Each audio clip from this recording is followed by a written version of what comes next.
بسم اللہ الرحمن الرحیم. ہارون رشید عرض کر رہا ہوں.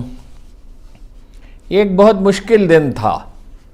جب آپ دفتر میں بیٹھے ہوں تو یہ بہت آسان ہوتا ہے کہ آپ شہر بھر میں اپنے نامہ نگاروں سے رابطہ کریں اور اس کی تفصیلات جمع کریں. آج تاخیر بھی اسی لیے ہوئی کہ تنہا مجھے جگہ جگہ پہ رابطہ کرنا پڑا. اب میں سوچ رہا ہوں کہ کوئی پورا ایک نیٹ ورک بنایا جائے, کسی طرح کوئی پلیٹ فارم بنایا جائے, اگرچہ کوئی واضح شکل اس کی میرے ذہن میں نہیں ہے. جب اس طرح کا کوئی واقعہ ہو جیسے آج تھا تو مجھے جب تک اطمینان نہ ہو جاتا کہ کیا صورتحال ہے, ظاہر ہے میں آپ سے بات نہیں کر سکتا تھا. دیکھیے, جیسے میں نے کل اور پرسوں آپ سے عرض کیا تھا کہ خوف کا حصار ٹوٹ رہا ہے.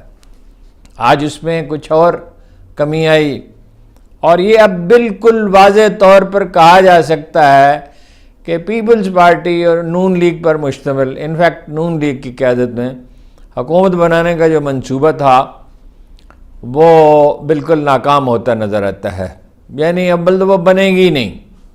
جو صورتحال ہے, جس طرح لوگوں نے آج ریئیکٹ کیا ملک بھر میں, کہیں زیادہ کہیں کم, تو اگر بن گئی تو اس حکومت کی